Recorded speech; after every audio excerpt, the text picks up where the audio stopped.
Ikibazo cyanjye kiragaruka ku ntambara yo muri Ukraine. Ni iki kizaha imbarutso y'intambara y'ibisasu kirimbuzi? Ese twegereye ibingana iki ako kaga? Urabizi duhora dushinjwa gutera isi ubwoba ku bijyanye n'ikoreshwa ry'intwaro kirimbuzi. Leta Zunze Ubumwe za Amerika n'iki gihugu cya mbere mu isi cyakoresheje intwaro kirimbuzi mu ntambara ya kabiri y'isi Hiroshima na Nagasaki. Gusa icyo gihe zari zifite uburemere bwa kilotoni 20. Ubu rero twe dufite intoya cyane zigezweho zipima kilotoni hagati ya 70 na 75. Izo ni ntoya. Rimwe na rimwe abo mu burengerazuba bw'isi mujya mutekereza ko Uburusiya butazigera na rimwe buzikoresha. Dufite umurongo w'ikoreshwa ryazo twagennye. Soma urebe neza icyo uvuga.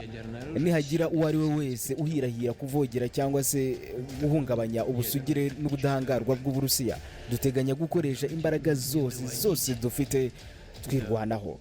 Ibi rero ntimukwiye kubifata nk'imikino, mu byumve kandi mu byiteho. Reka twubike amacupa twegura inyandiko. Mu minsi yashize isi yose yasaga n'irimo kujya impaka ku iterana amagambo ryari ririmo kuba hagati y'abategetsi ba Leta Zunze Ubumwe za Amerika n'abo Burusiya. Umunyamabanga wa Leta Zunze Ubumwe za Amerika ushinzwe ububanyi n'amahanga Bwana Marco Rubio yatangaje ko igisirikare cy'Uburusiya atari cyo kugereranya n'icya Leta Zunze Ubumwe za Amerika. Yavuze ko ubushobozi bw'igisirikare cya Amerika ari ntagereranwa. Marco Rubio just delivered a blunt assessment of Russia's military capabilities against the United States. Ibi yabitangaje nanone nyuma y'uko Perezida Trump yari amaze iminsi yohereje ibisasu 2 bya nucleaire hafi y'Uburusiya ngo kubera amagambo y'ubushotoranyi uwahoze ari Perezida w'Uburusiya Dmitry Medvedev yaraherutse gutangaza. Marco Rubio yashimangiye ko igisirikare cy'Uburusiya kidashobora gutsinda icya Leta Zunze Ubumwe za Amerika uko byagenda kose, yewe nguretse na Amerika ngo n'icyashobora na byinshi mu bihugu by'i Burayi. Secretary of State Rubio declared there's no doubt Russia couldn't beat the US or many European countries in conventional warfare. Uwo mugabo yavugaga atyo mu gihe Uburusiya nabwo bwakunze kuvuga bwikomanga mu gatuza kiyo bigeze ku kurwana ntawe uburusha ubushobozi kuri uyu mubumbe. Perezida Putin mu mwaka ushize nibwo yavuze cyane ku bushobozi bw'igisirikare cye ndetse anagasopo ibihugu byo mu burengerazuba birimo na Amerika. Twumva igihe cyose muvuga ngo mugomba, mutegetswe, turi kubaha gasopo. Mwe muri bande n'ubuye burenganzira mufite bwo guha gasopo wari we wese. Iki nicyo gihe cyo kuva muri iyo myumvire yo mu gihe cy'ubukoroni. Putin mu kiganiro yagiranye na Tucker Carlson mu kwezi kwa kabiri mu mwaka 2024 yavuze ko gutsinda Uburusiya mu kintu cyitwa intambara bidashoboka. Kuri we ngo keretse ukoresheje hari ikindi kintu kitari intambara cyangwa se kurwana abantu basanzwe bazi. Ubwo nyine birumvikana cyaba ari ikindi kintu gishya uvumbuye wenda. Icyo gihe yanagiye kuravuga ko ikintu cyonyine cyatuma habaho agahenge mu ntambara yo muri Ukraine ari uko Amerika yahagarika guha intwaro Ukraine. Muri uwo mwaka kandi nibwo mu ijambo yagejeje ku gihugu yaburiye abo mu burengerazuba bw'isi ababwira ko ukuntu abona bitwara wagira ngo ntibazi ko Uburusiya bufite ubushobozi bwo kurasa ariho hose ku butaka bwabo kandi ko bibaye ngombwa Uburusiya bwanabikora. Ndashaka kwibutsa abo bose bavuga ibyo bishakiye ku Burusiya ku gihugu cyacu gifite intwaro z'ubumara, zimwe muri zo zinateye imbere kurusha izo mu bihugu bya NATO. Tuzakoresha imbaraga zacu zose twirwanaho ntawe tubajije igihe cyose tuzaba turi kurinda Uburusiya n'abaturage bacu. Iri si iterabwoba. Mu byumvikana buri ruhande rwiyumva nk'urukomeye kandi rufite ubushobozi buhambaye mu bya gisirikare. Ibi byatumye njyewe n'abandi benshi twibaza ngo ubundi Uburusiya bwa Vladimir Putin na Leta Zunze Ubumwe za Amerika za Donald Trump baramutse bacakiranye bakarwana, ninde watsinda undi? Ninde wapfukamisha undi byarimba kanamuryamisha hasi kwitaka akamanika amaboko? Ahubwo se ni intambara yamara igihe kingana iki? Wakurikije uko uzi ibihugu byombi urumva ninde wakubita undi? Reka twibaze iki kibazo dushingiye ku mibare n'ibimenyetso, turebere hamwe ubushobozi bwa buri gihugu mu bijyanye n'igisirikare n'ibikenerwa byose mu ntambara, haba ku butaka, mu kirere no mu mazi. Ninde mu by'ukuri ufite ubushobozi bwo kunigana ifuru undi kugeza yemeye icyaha akamanika amaboko. Reka tukubike amacupa, twegure inyandiko, tubiganireho. Ikaze muri iki cyegeranyo cyihariye. Gusa ariko ibuka gukora subscribe kugira ngo utazajya ucikwa n'ibyegeranyo nk'ibi bicukumbuye mugezaho inshuro zirenga 365 mu mwaka. Nitwa Oscar. Dushime. Ushatse unyiteho D7. Nguhaye ikaze. Ikaze nanone mu kiganiro cyacu kandi cyanyu. Akenshi mu guteganya uwatsinda urugamba n'utarutsinda, abantu bahera ku bintu birimo igihugu cyangwa se igisirikare cy'igihugu runaka gikomeye. Uko gukomera nako akenshi gupimirwa ku bintu binyuranye birimo umubare w'abagize igisirikare, ikoranabuhanga n'ibikoresho byacyo, cyaba icyo mu kirere, icyo ku butaka cyangwa se mu mazi. Ikindi kigenderwaho kenshi kandi ni ingengo y'imari igenda kuri icyo gisirikare, ubushobozi mu bitwaro bya kirimbuzi, umutungo w'icyo gisirikare ndetse naho ukuboko kwacyo kugera ku isi. Akenshi igisirikare gifite ibyo bibarirwa ku gipimo cyo hejuru nicyo mu mpapuro bavuga ko gikomeye, by'ako kanya hakaba hari abakwemeza ko ubwo binageze ku kurwana aricyo cyatsinda. Igihari ni kimwe, intambara ni ikintu kigari kandi ibi ntibihagije ngo kanaka atsinda urugamba bitewe n'impamvu turi bugarukeho. Reka duhere kwiteganya ry'ukuntu urugamba rwa Leta Zunze Ubumwe za Amerika n'Uburusiya rwagenda, duhereye ku bushobozi bw'ibintu bifatika ndetse n'amakuru ari hanze. Mu busanzwe Leta Zunze Ubumwe za Amerika nizo zikoresha ingengo y'imari mu gisirikare nini, aho ikubye inshuro 6 y'igisirikare cy'Uburusiya. Mu mwaka wa 2024 byagaragaye ko igisirikare cya Leta Zunze Ubumwe za Amerika cyakoresheje miliyari 997, naho Uburusiya bukoresha miliyari 149 gusa. Ibyo niteganya ku migendekere y'urugamba mu gihe ibihugu byaba birwanye nabyo bigenderwaho cyane. Intambara ubwayo kuyirwana n'amafaranga, nubwo atari cyo kintu cyonyine kiba kiri buguha intsinzi. Gusa aha Amerika yabitsinze Uburusiya icy'umutwe. Ikindi kigenderwa mu guteganya imigendekere y'intambara nta kabuza ni abarwanyi bagize ibisirikare byombi. Muri uyu mwaka wa 2025 Amerika ifite abarwanyi babarirwa muri 1,031,000. Abo barimo igisirikare gisanzwe, ikirwanira mu mazi, ikirwanira mu kirere n'izindi nzego z'igisirikare cya Amerika. Icyakora nanone uwo mubare uriyongera cyane iyo hiyongereho inkeragutabara, bahita baba 2,200,000 bose hamwe. Kuri iyi ngingo ariko siko ku Burusiya bimeze. Ndavuga ibi kuko mu mwaka wa 2024 Uburusiya bwari bufite abasirikare bangana na 1,500,000, ariko wakongeraho inkeragutabara bakaba 3,57,000 byose. Uburusiya bufite inkeragutabara nyinshi, ubwazo ni 2,000,000. Ibi byumvikanisha neza ko Uburusiya bubonye inota rikomeye cyane byagira uruhare mu kubona intsinzi, nubwo naryo ridahagije ngo itsinde. Reka noneho tunyarukire no mu bifaru by'intambara, main battle tanks, bitunzwe n'impande zombi. Amakuru mashya hagati y'umwaka wa 2024 ndetse na 2025 avuga ko Leta Zunze Ubumwe za Amerika zifite ibifaru by'intambara bingana n'4,640 bya M1 Abrams, ndetse ibi bituma icyo gihugu cya mbere muri Otan gifite ibifaru byinshi. Muri ibyo bifaru ibingana n'2,640 biri mu kazi birakora. Ibi birimo M1A1, M1A2 ndetse n'andi moko. Ibibitse bidakoreshwa byisigamiwe na Amerika ni ibigera ku 1,500. Aho ni ku ruhande rwa Leta Zunze Ubumwe za Amerika. Ku Burusiya aha naho byongera gutandukana. Ku bifaru Uburusiya buri imbere cyane, kuko muri uyu mwaka wa 2025 bufite ibifaru biri mu kazi bigera ku 5,750. Uburusiya nicyo gihugu cya kabiri ku isi mu bihugu bifite ibifaru byinshi biri mu kazi nyuma y'Ubushinwa. Ubusanzwe ariko ibifaru Uburusiya buba bufite mu bubiko nibyo byinshi cyane ugereranije n'ibiri mu kazi. Iyo wumvishe imibare yabyo urumirwa cyane.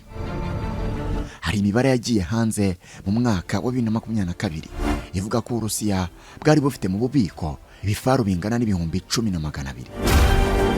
Nubwo bimeze bityo ariko nanone hari abavuga ko muri iyi ntambara yo muri Ukraine guhera mu mwaka wa 2022 kugera muri 2024 nibura ibifaru ibihumbi 4 by'Uburusiya byangiritse. Gusa ariko ibyo si ikibazo ku Burusiya kuko urwego rwo gukora ibikoresho rwabwo rurakomeye cyane. Abayobozi bo muri Otan bakeka ko Uburusiya bufite ubushobozi bwo gukora ibifaru 1500 ku mwaka. Iki ni ikintu gikomeye cyane kuko Leta Zunze Ubumwe za Amerika zo zifite ubushobozi bwo gukora ibifaru 135 gusa ku mwaka. Mu byerekeye ibifaru, Uburusiya bukomeza kuza imbere hatagendewe ku kindi. Mbese ufite ibifaru byinshi ari gutsinda, nta kabuza k'igisirikare cya Amerika aha kitakoramo. Reka noneho aho tuhave twerekeze mu kirere. Mu kirere, Leta Zunze Ubumwe za Amerika zafite umubare munini w'indege bitavugwa. Imibare igaragaza ko ufashe indege zose zaba z'igisirikare cyo mu kirere ndetse n'ikindi gisirikare muri rusange wabasangana indege 9300. Mu mwaka wa 2024 indege z'intambara zari mu kazi zari 5189. Muri uyu mwaka wa 2025 indege z'intambara ziri mu kazi ni 5000 n'indege enye. Izo zirimo indege z'intambara nyirizina, izitera amabombe, izitwara abasirikare, kajugujugu n'izindi. Mu mwaka wa 2024 Uburusiya bwo bwari bufite indege z'intambara ziri mu kazi zigera ku 3677 gusa. Izo zirimo iz'intambara nka Sukhoi 27, Sukhoi /35, MiG n'izindi. Harimo kandi izitera amabombe, izigendwamo n'abasirikare mu ngendo zitandukanye, kajugujugu n'izindi. Leta Zunze Ubumwe za Amerika nicyo gisirikare cyo mu kirere kigari kurenza ibindi ku isi. Tugendeye kubifatika n'amakuru yabashije kujya hanze, birumvikana ko kugira ngo Uburusiya bwitambike Amerika mu ntambara yo mu kirere byasaba izindi mbaraga zidasanzwe. Reka noneho tujye mu mazi naho turebe ukomeye ku mpande zombi.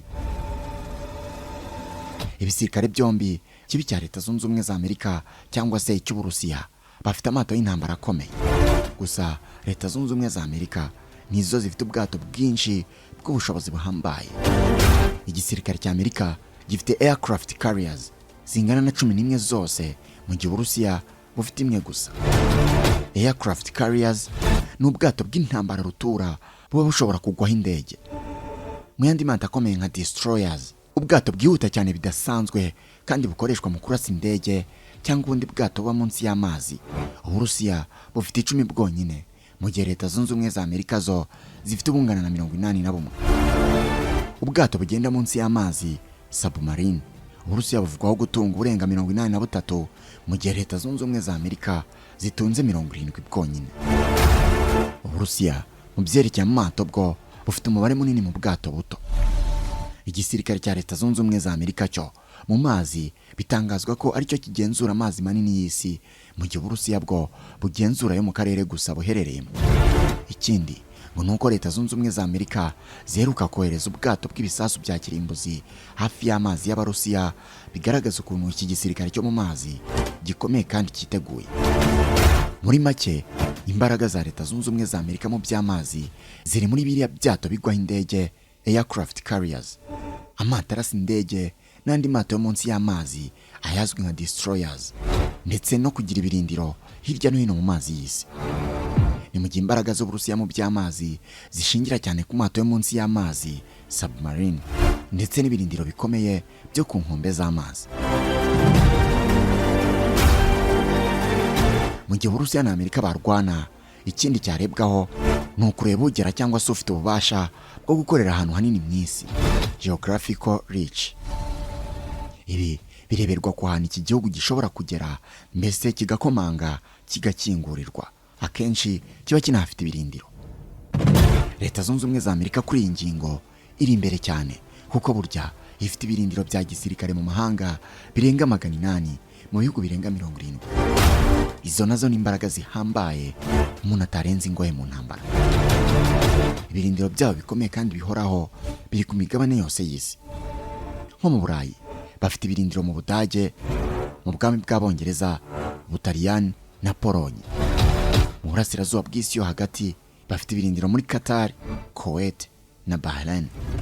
Muri Asia Pacific bafite ibirindiro mu Buyapani, Korea y'Epfo, Guam n'ahandi.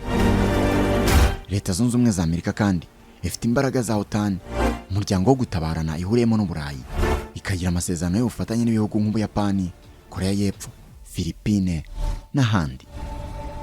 Uburusiya nabwo ariko mu karere bwaradadiye kandi bufite ibirindiro bya gisirikare no mu bindi bihugu. Urugero nko muri Syria aho bafite icyitwa Tatas Naval Base na Imeimim Air Base. Bafite kandi ibirindiro muri Armenia, Belarus, Kazakhstan, Kyrgyzstan na Tajikistan. Ibyo bivuze ko Uburusiya bufite ibirindiro hanze y'igihugu bigera nko muri 20 mu bihugu 10. Ariko aho Uburusiya nabwo bwizeye amato yabwo yo munsi y'amazi kandi afite ibitwaro bya nucleaire. Ibi bikabuha ububasha bwo kuba bwagaba igitero n'ubundi ahari hose ku isi bitanasabye ko bugerayo. Uburusiya bufite imbaraga cyane mu burasirazuba bw'Uburayi, Aziya yo hagati n'ahandi hafi aho. Ibi bituma ibasha kuba yarwana byoroshye nk'intambara zo muri Ukraine cyangwa se Syria. Muri make, Leta Zunze Ubumwe za Amerika zigera kure mu isi ugereranije n'aho Uburusiya bugera. Uburusiya bwo bigaragara ko tugendeye kuri iyo ngingo bwagorwa cyane no gukorera kure y'imipaka yabwo igihe kirekire, kuko nta bikorwa remezo n'ibikoresho byapfa kuhaboneka. Reka dukomereze kukurebera hamwe ibijyanye n'ikoranabuhanga n'ubutasi, kuko nabyo biri mu bitanga ishusho nyayo y'uko ku rugamba byagenda Leta Zunze Ubumwe za Amerika n'Uburusiya biramutse bitanye mu mitwe. Mu bijyanye n'ikoranabuhanga, ibihugu byombi rurageretse, usibye ko nanone usanga Uburusiya bwo bunagikoresha ibikoresho bya kera. Nk'igisirikare cya Amerika birazwi ko kiyoboye mu guhanga udushya mu gisirikare. Kuba bakoresha ingengo y'imari nyinshi kuriya bituma bagira n'ikoranabuhanga rikomeye kandi riteye imbere cyane.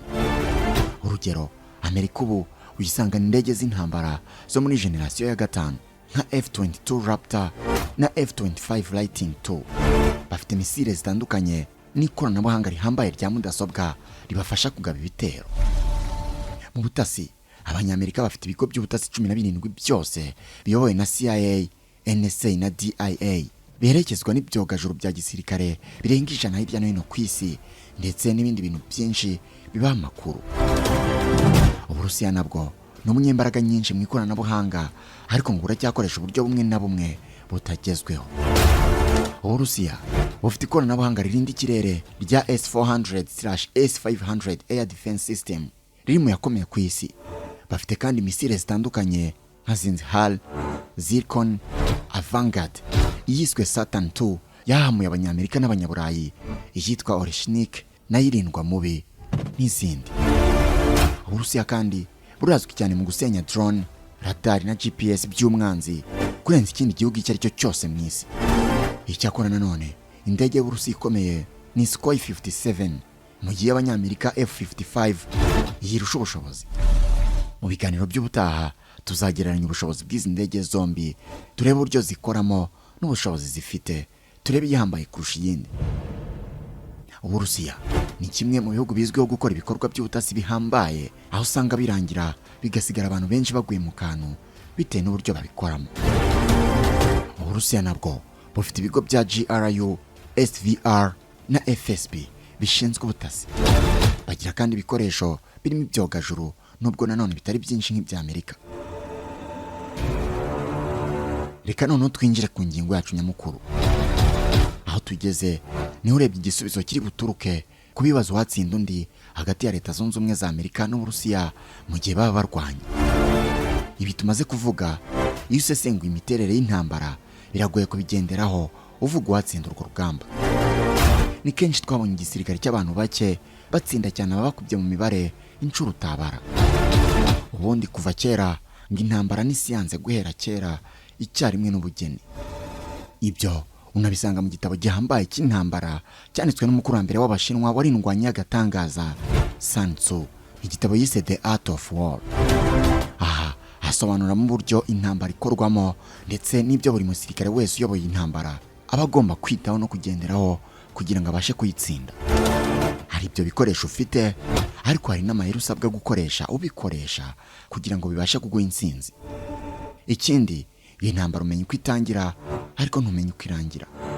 Intambara ni nko gucukura imva. Kuri Leta Zunze Ubumwe za Amerika n'Uburusiya igihe barwana hagendewe ku bushobozi bwa bombi. Ubusesenguzi buvuga ko ntawe gutsinda iyo ntambara waba uhari. Icyaba gihari ni Uburusiya na Amerika byasigara ari umuyonga, ariko kandi n'isi muri rusange yasigara idafite ishusho. Byabizana bya bindi ngaho inzovu ebyiri zirwaniye, ibyatsi nibyo bihababarira. Ibi biterwa n'uko ibihugu byose hari ibihugu bifite intwaro kirimbuzi. Mu gihe byakoreshwa rero, icyaba ku isi cyagereranwa n'imperuka. Icyakora nanone mu gihe ibisasu bya kirimbuzi bitabirimo, abasesenguzi bavuga ko Amerika ariyo yabihabwa amahirwe bitewe na zimwe mu mpamvu twarondoye muri iki cyegeranyo. Muri izo mpamvu zirimo nko kuba bafite ibirindiro henshi ku isi, bakagira n'ihuriro cyangwa se alliance nka Otan. Ariko nanone hari abatemera ibyo, bakavuga ko ngo n'Uburusiya hari ibindi bihugu bacuditse kandi bikomeye byafasha muri iyi ntambara. Muri ibyo harimo nk'Ubushinwa, Korea ya Ruguru, Iran n'ibindi. Ariko kandi kubera kwiyumva kuri buri ruhande, biragoye ko nabo ubwabo hari uwakwemera gutsindwa muri bo kandi abitse ibisasu by'imbaraga nyinshi. Kubikoresha ku mpande zombi rero nibyo byabamo ko nta wasigara muri bo, bikarenga bigafata n'isi. Byonyine ibisasu bya bombe atomique byatewe mu Buyapani mu mijyi ya Hiroshima na Nagasaki mu ntambara ya kabiri y'isi mu myaka y'1945 n'ubu biracyagira ingaruka zihambaye ku bantu n'ibindi binyabuzima byo muri ibyo bice. Kandi ureba imyaka yose ishize ndetse icyo gihe ubukana ibyo bisasu byari bifite, ubu ukurikije ikoranabuhanga rihari rikorana ibisasu bigezweho, ubu ubukana ibyo bifite bikubye inshuro magana ibyo bisasu byatewe Hiroshima na Nagasaki. Uyu munsi Uburusiya nibwo bufite ibisasu kirimbuzi byinshi ku isi, kuko bafite bigera ku 5,459 bishobora no kwiyongera. Mu gihe Amerika ikurikiye kuri uru rutonde ifite ibisasu 5,177.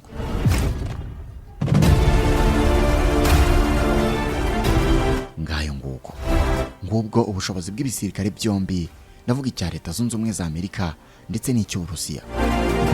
None wowe ukurikije uko wabyumvise, urumva ninde watsinda undi baramutse bahuriye mu ntambara yeruye?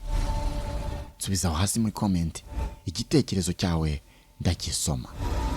Uyu ni nawo umusozo w'icyegeranyo cyacu cy'uyu munsi. Wakoze kudukurikira. Ibuka gukora subscribe kugira ngo utazajya ucikwa n'ibyegeranyo bicukumbuye nk'ibi mugezaho inshuro zirenga 365 mu mwaka. Nitwa Oscar. Dushime. Ushatse unyiteho D7. Naho ubutaha, Imana ibarinde.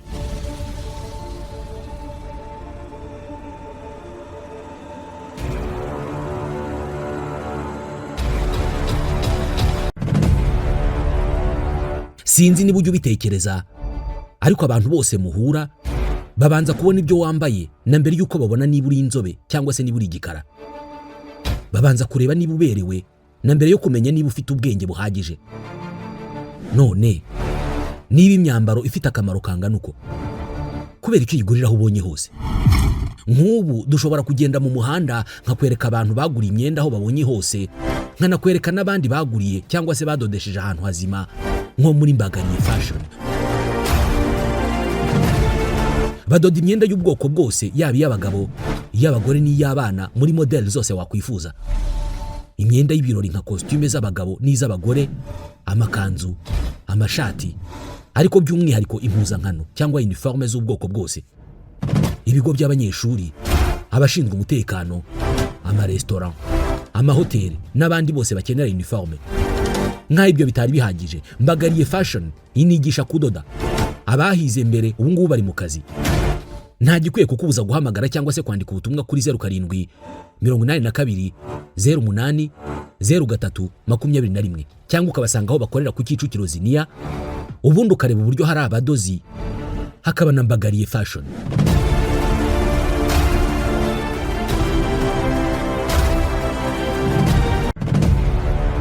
Isi iri kwihuta ku muvuduko udasanzwe, aho ibyuza ari byo bigusunikira iminsi.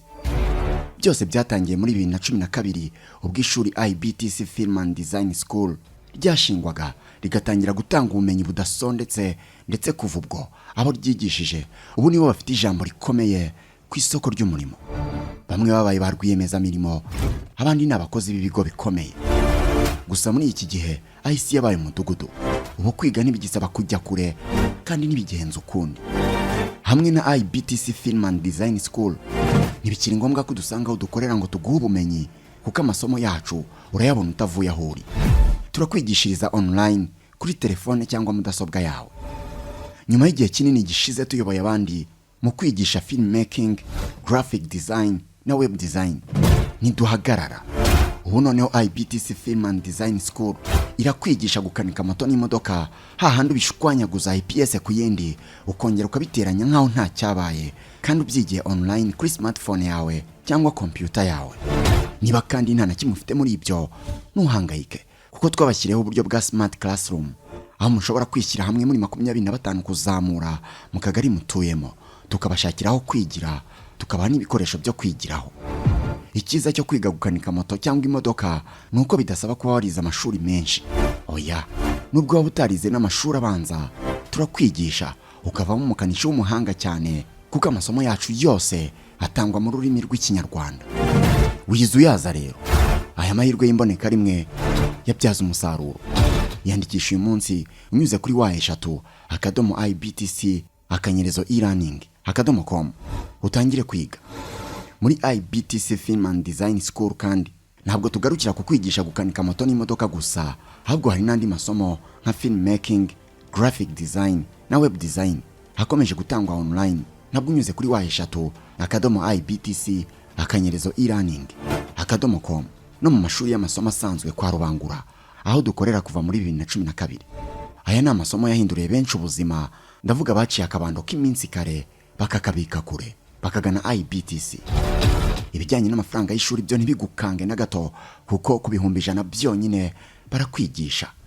Mva karusho rero, n'uburi kwiyandikisha ukageraho bakubaza aho wumvise ibyo bintu, ugahitamo kuba byumvise kwa Oscar Dushime, mu yandi magambo ugakoresha promo code ya Oscar Dushime. Ibyo bizaguhesha amahirwe yo kugabanyirizwa ku kigero cya 50%. Ni ukuvuga abandi bishyura ibihumbi 100, wowe uzishyura ibihumbi 50 byonyine. Hari ibyiza biruta byose. Ku bindi bisobanuro dusanga aho dukorera mu mujyi kwa Rubangura muri etage ya 4, office ya 406, cyangwa dusure kuri website yacu ariyo wa/ibtcfilmschool.ac.rw, cyangwa duhamagare kuri 0788 54 3002 cyangwa 0722 54 3002. Gana IBTC Film and Design School, aho ubumenyi buhura n'ikoranabuhanga bikabyara amafaranga.